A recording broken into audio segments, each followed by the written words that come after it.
പുതിയ പരമോന്നത നേതാവ് മുജ്തബ ഖൊമേനി ജീവനോടെയുണ്ടോ? സംശയം പ്രകടിപ്പിച്ച് ഇറാനികൾ. കാരണം പരമോന്നത നേതാവിന്റെ അധികാര കസേര അലങ്കരിച്ചുകൊണ്ട് ആഴ്ചകൾ പിന്നിട്ടിട്ട് പോലും, അതായത് ഏകദേശം 6 ആഴ്ച പിന്നിട്ടിട്ടും ഇന്നേ ദിവസം വരെ ഇറാൻ ജനതയ്ക്ക് മുന്നിൽ പ്രത്യക്ഷപ്പെടുകയോ അവരുമായി സംഭാഷണം നടത്തുകയോ ചെയ്തിട്ടില്ല. യുദ്ധം തുടങ്ങി 1 മാസം പിന്നിടുമ്പോൾ അദ്ദേഹത്തിനായി തന്നെ ചില പ്രസ്താവനകൾ മാത്രമായി ഇപ്പോൾ പുറത്തു വരികയാണ്.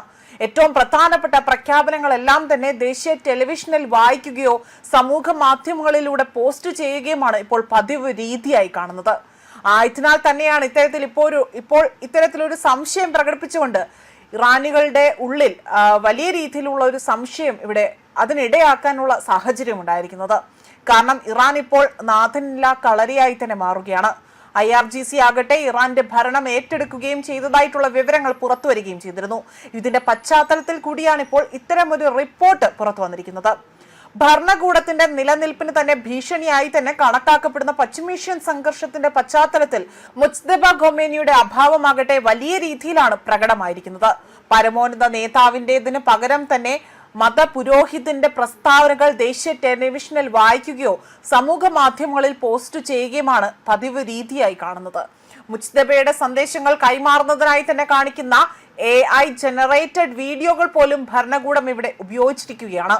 ഇതെല്ലാം തന്നെ പുതിയ പരമോന്നത നേതാവിനെ കുറിച്ചുള്ള അഭ്യൂഹങ്ങൾ കൂടുതൽ വർദ്ധിക്കാൻ ഇവിടെ ഇടയാക്കിയിരിക്കുകയാണ്.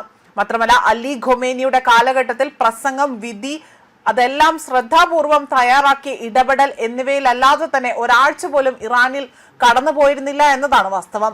അലി ഖൊമേനിയെയും ഇറാനിലെ ഉന്നത സൈനിക കമാൻഡർമാരെയും കൊന്നൊടുക്കിയ അതേ ആക്രമണങ്ങളിൽ മുജ്തബയ്ക്ക് സാരമായ പരിക്കുകൾ ഏറ്റതായിട്ടാണ് റിപ്പോർട്ടുകൾ സൂചിപ്പിക്കുന്നത്.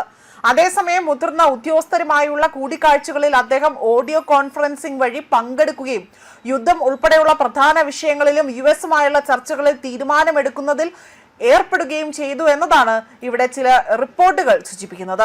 അതേപോലെ തന്നെ ഇന്റർനാഷണൽ ക്രൈസിസ് ഗ്രൂപ്പിലെ ഇറാൻ പ്രൊജക്ട് ഡയറക്ടർ അലി ആകട്ടെ അദ്ദേഹം പറയുന്നതനുസരിച്ച് മുജ്തബ നിർണായക തീരുമാനങ്ങൾ എടുക്കുവാനോ ചർച്ചകളെ അവിടെ മൈക്രോ മാനേജ്മെന്റ് ചെയ്യുവാനോ കഴിയുന്ന അവസ്ഥയിലല്ല എന്നും, എന്നാൽ പ്രധാനപ്പെട്ട വിശാലമായ തീരുമാനങ്ങൾക്കുള്ള അവസാന അനുമതിക്കായി തന്നെ അദ്ദേഹത്തിന്റെ പേര് ഉപയോഗിക്കുകയാണ് ഇവിടെ ചെയ്യുന്നത് എന്നതുമാണ് ഇദ്ദേഹം വെളിപ്പെടുത്തിയിരിക്കുന്നത്. ഇറാനുമായുള്ള വെടിനിർത്തൽ അവിടെ നീട്ടിയതായി തന്നെ പ്രഖ്യാപിച്ചുകൊണ്ട് ഇറാൻ ഭരണകൂടം തീർത്തും ദുർബലമായിരിക്കുന്നു എന്നത് US പ്രസിഡന്റ് ഡൊണാൾഡ് ട്രംപ് ഒരു അവകാശവാദം ഉന്നയിച്ചിരുന്നു. ഇറാന്റെ നേതാക്കൾക്കും പ്രതിനിധികൾക്കും ഏകീകൃത നിലപാട് സ്വീകരിക്കാൻ സമയം നൽകുകയാണ് എന്നും ട്രംപ് വ്യക്തമാക്കിയിരുന്നു.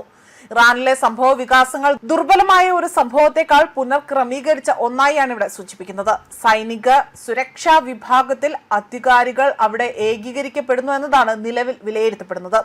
മാത്രമല്ല ഈ മാറ്റം ഇറാന്റെ 2ാം ഘട്ട ചർച്ചകൾക്കുള്ള വിമുഖതയിൽ കൂടുതൽ പ്രതിഫലിക്കുന്നതുമുണ്ട്. അതോടൊപ്പം തന്നെ US-ഉം ഇറാനും തമ്മിൽ ഇസ്ലാമാബാദിൽ നടന്ന ആദ്യഘട്ട ചർച്ചയ്ക്ക് ശേഷം ഇറാന്റെ വിദേശകാര്യമന്ത്രിയും ഇറാൻ സംഘത്തിന് നേതൃത്വം വഹിച്ച അബ്ബാസ് അരാക്ചി ഇറാനിയൻ സൈന്യം നിയന്ത്രിക്കുന്ന ഹോർമൂസ് കടലിടുക്ക് പൂർണ്ണമായും തന്നെ തുറന്നിടുകയും അത് പ്രഖ്യാപനം നടത്തുകയും ചെയ്തിരുന്നു. എന്നാൽ ഈ സന്ദേശം പെട്ടെന്ന് തന്നെ അവിടെ തിരുത്തപ്പെടുകയാണ് ഉണ്ടായത്. ചർച്ചാ സംഘത്തെ തിരികെ വിളിച്ചതായും അരാക്ചിയുടെ പ്രസ്താവനകൾ ട്രംപിന് യുദ്ധത്തിന്റെ വിജയത്തിനായി തന്നെ സ്വയം പ്രഖ്യാപിക്കുവാനും വിജയം ആഘോഷിക്കുവാനുള്ള ഏറ്റവും ഒരു നല്ല അവസരം നൽകിയെന്നതാണ് ഇറാന്റെ ദേശീയ മാധ്യമങ്ങളെല്ലാം തന്നെ ഉയർത്തിക്കാട്ടിയ ഒരു വിമർശനം. ഇതിനെല്ലാം ഇടയിലാണ് ഇപ്പോൾ ഇറാന്റെ പുതിയ പരമോന്നത നേതാവ് മുജ്തബ ഖൊമേനിയെ അവിടെ അദ്ദേഹത്തെക്കുറിച്ചുള്ള അഭ്യൂഹങ്ങൾ കൂടുതലായി തന്നെ പരക്കുന്നത്. അതായത് അദ്ദേഹം അവിടെ ഇറാനികളുമായി തന്നെ ഒരു സംഭാഷണത്തിൽ ഏർപ്പെടുകയോ അല്ലെങ്കിൽ നേരിട്ട് പ്രത്യക്ഷപ്പെടുകയോ ചെയ്യാത്തതിൽ വലിയ രീതിയിലുള്ള വിമർശനങ്ങളാണ് ഇപ്പോൾ ഇറാനിൽ തന്നെ മാത്രമായി ഉയർന്നു കേൾക്കുന്നത്. ന്യൂസ് ഡെസ്ക് കർമ്മ ന്യൂസ്.